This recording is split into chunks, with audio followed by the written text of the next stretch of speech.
Hello guys, welcome back to my YouTube channel. ഞാൻ ഇന്ന് cook ചെയ്യാൻ പോകുന്നത് നുറുക്ക് ഗോതമ്പ് വെച്ചുള്ള ലഡു. ആദ്യം തന്നെ നുറുക്ക് ഗോതമ്പ് എടുക്കുക. നമ്മുടെ വീട്ടിൽ എത്ര പേരുണ്ടോ അതനുസരിച്ച് നുറുക്ക് ഗോതമ്പ് എടുക്കുക. എന്നിട്ട് അത് നന്നായിട്ട് കഴുകണം. 1, 2, 3 പ്രാവശ്യം കഴുകുക, കാരണം നല്ല അഴുക്ക് കാണും കേട്ടോ.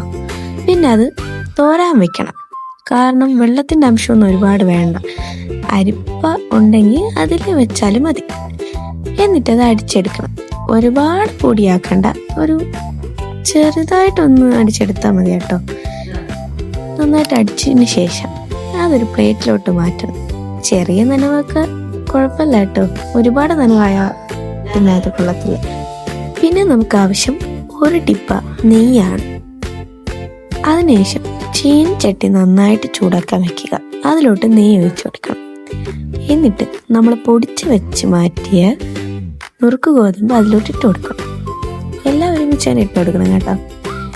എന്നിട്ട് അത് നന്നായിട്ടൊന്ന് വേവാൻ വേണ്ടി വെക്കണം, കാരണം അതിൻ്റെ നന്നായിട്ടൊന്ന് വെന്താലേ അത് നമുക്ക് ലഡു ഉണ്ടാക്കുന്ന ടേസ്റ്റോടെ കിട്ടും.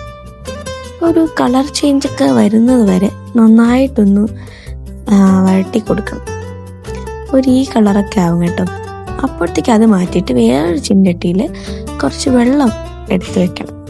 അതൊന്ന് ചൂടായി വരുമ്പോഴത്തേക്ക് അതിലോട്ട് ഒരു 4, 5 ഏലക്ക നന്നായിട്ട് ഇടിച്ച് അതിലോട്ട് ഇട്ട് കൊടുക്കണം.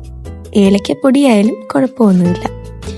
പിന്നെ കുറച്ച് കളറിന് വേണ്ടിയിട്ട് കുറച്ച് മഞ്ഞൾപ്പൊടി ആവശ്യത്തിന് ഇട്ടാൽ മതി. മഞ്ഞൾപ്പൊടി ഒരുപാടൊന്നും വേണ്ട കേട്ടോ, അത് കളറിന് വേണ്ടിയിട്ടാണ്. അതിലോട്ട് നമ്മൾ വറുത്ത് വെച്ച നുറുക്ക് ഗോതമ്പ് ഇട്ട് കൊടുക്കണം. എന്നിട്ട് നന്നായിട്ടൊന്ന് വഴറ്റി കൊടുക്കണം കേട്ടോ. അത് കഴിഞ്ഞിട്ട് പഞ്ചസാര ഇട്ട് കൊടുക്കണം. നമ്മുടെ വീട്ടിൽ നമ്മൾ കഴിക്കുന്ന മധുരം അനുസരിച്ച് പഞ്ചസാര ഇട്ട് കൊടുത്താൽ മതി. ഒരുപാട് മധുരം ആയാലും കൊള്ളത്തിലായിരിക്കും. നന്നായിട്ടൊന്ന് മിക്സ് ചെയ്ത് കൊടുക്കുക. അത് കഴിഞ്ഞിട്ട് വേറൊരു പാത്രത്തിൽ കുറച്ച് നെയ്യ് ഒഴിച്ചിട്ട് അണ്ടിപ്പരിപ്പും മുന്തിരിങ്ങയും നന്നായിട്ടൊന്ന് ഫ്രൈ ചെയ്തെടുക്കണം കേട്ടോ. കാരണം ഇതിൽ അണ്ടിപ്പരിപ്പ് മുന്തിരിയൊക്കെ ഉണ്ടെങ്കിൽ ഒരു ടേസ്റ്റ് കിട്ടത്തുള്ളൂ. അത് നന്നായിട്ടിട്ട് നന്നായിട്ട് വഴറ്റി കൊടുത്തതിന് ശേഷം